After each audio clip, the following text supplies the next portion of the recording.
हमारे YouTube channel में मैं दीपक मौर्य। खबर है जिला बरेली के आंवला मनोना धाम से, जो कि 25 साल की बारिश ने तोड़ा रिकॉर्ड। मनोना धाम को किया जलमग्न।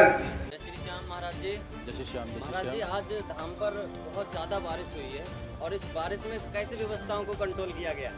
बारिश में बाबा श्याम ने परीक्षा ली अपने भक्तों की कि इस तरीके की बारिश है और लगता कमर तक पानी है यहाँ, और उसमें भी भक्त अगर आ रहे हैं तो बाबा के प्रति, धाम के प्रति और इस भूमि के प्रति कितना लगाव है उन भक्तों के मन में।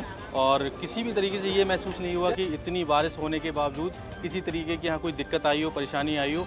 भक्तों का जो आने का सिलसिला जैसे हमेशा रहता था वैसा ही रहा। और जब भक्तों का प्यार, भक्तों की इस तरीके की चीज़ हमने देखी तो हमने भी फिर अपना जो रूम था वो छोड़ दिया और छाता लेके हम भी निकल गए। और हमने लास्ट तोरण द्वार तक हमने लोगों के लिए वहाँ आशीर्वाद दिया, लोगों से मिले। कुछ भक्त वहाँ ऐसे थे जो नहीं आ पा रहे थे इधर, उनसे हम वहीं जाकर मिले। तो हमें अच्छा लगा कहीं ना कहीं कि कहीं भक्तों, जब भक्त इस तरीके से कर रहे हैं तो हमें भी करना चाहिए, और हमने किया भी। महाराज जी, हमने देखा कि ट्रॉलियों से भक्तों को लाया जा रहा है, तो इतना भक्तों के प्रति प्रेम आपका ये कैसे आता है? नहीं, भक्तों, देखो, भक्ति ही भगवान है। इस धाम की अगर कोई भी अगर खूबसूरती है तो भक्तों से है।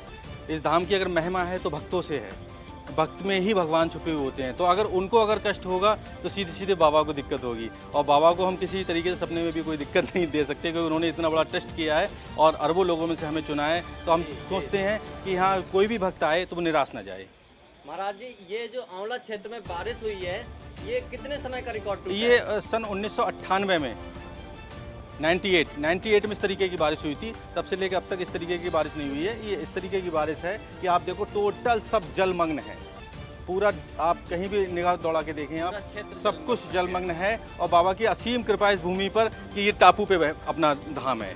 यहाँ इस तरीके से जल नहीं है, रास्ते में जल है लेकिन धाम पर जल नहीं है। आप देख सकते हो, खरंजा जो पड़ा हुआ है, सड़क पड़ी हुई है, वो भी बिल्कुल साफ, उस पर जल नहीं है।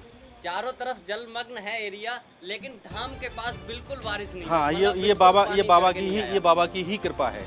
ये बाबा की ही कृपा है कि यहाँ सुचारू रूप से सारे भक्त आ रहे हैं, दर्शन कर रहे हैं, मुझसे भी मिल रहे हैं, और बहुत ज़्यादा उत्साहित हैं भक्त। और लोग, उनको अच्छा भी लग रहा है कि हम धाम पर आए हैं और हमारे लिए यहाँ सुविधा दी जा रही है। हमने 2-3 ट्रैक्टर लगा रखे हैं, उनको ट्रॉलियों में बिठा के धाम तक लाया जा रहा है, क्योंकि जल की जो वो है, वहाँ जो रोड से जब नीचे निकलते हैं तो कमर तक जल है। हाँ, तो ट्रैक्टर हमने लगा दिए हैं। हम भी आज उसी ट्रॉली से आए, हमें भी लाया गया। तो हम पहुँचे वहाँ तो हमें लगा कि हम कैसे जाएंगे, लेकिन वहाँ ट्रॉली लगी थी तो हमें भी अच्छा लगा। ये व्यवस्था आपकी देख के बहुत ही सराहनीय व्यवस्था है। भक्तों इतनी दूर से, अलग अलग स्टेट से लोग आ रहे हैं।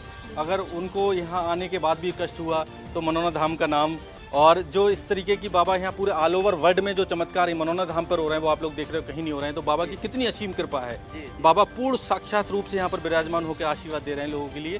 तो कुल मिला के ये है कि भक्तों को कोई कष्ट नहीं होना चाहिए। महाराज जी, अब तक हम कहते थे मनोना धाम एक आस्था का केंद्र है, लेकिन हमें तो लगता है कि आज इतनी बड़ी बारिश के बाद और भक्तों की लाइन नहीं टूटी तो हमें तो लगता है कि आस्था का समंदर बन गया। हाँ, बिल्कुल आस्था का समंदर, बिल्कुल सही शब्द चुना आपने। आस्था का समंदर ही है आज की डेट में देखा जाए। छोटे छोटे बच्चों को लेके माताएं बहनें आ रही हैं, तो बहुत ज़्यादा हम भी भावुक हो जाते हैं कि कितना इनके अंदर कितना भाव है इस धाम के प्रति, हमारे प्रति, बाबा के प्रति। तो हम चाहते हैं कि उनको किसी भी तरीके का कोई कष्ट ना हो और उनसे हम गले लगें और गले मिलें, और उनको हर तरीके से हमें सुचारू रूप से सारी सुविधाएं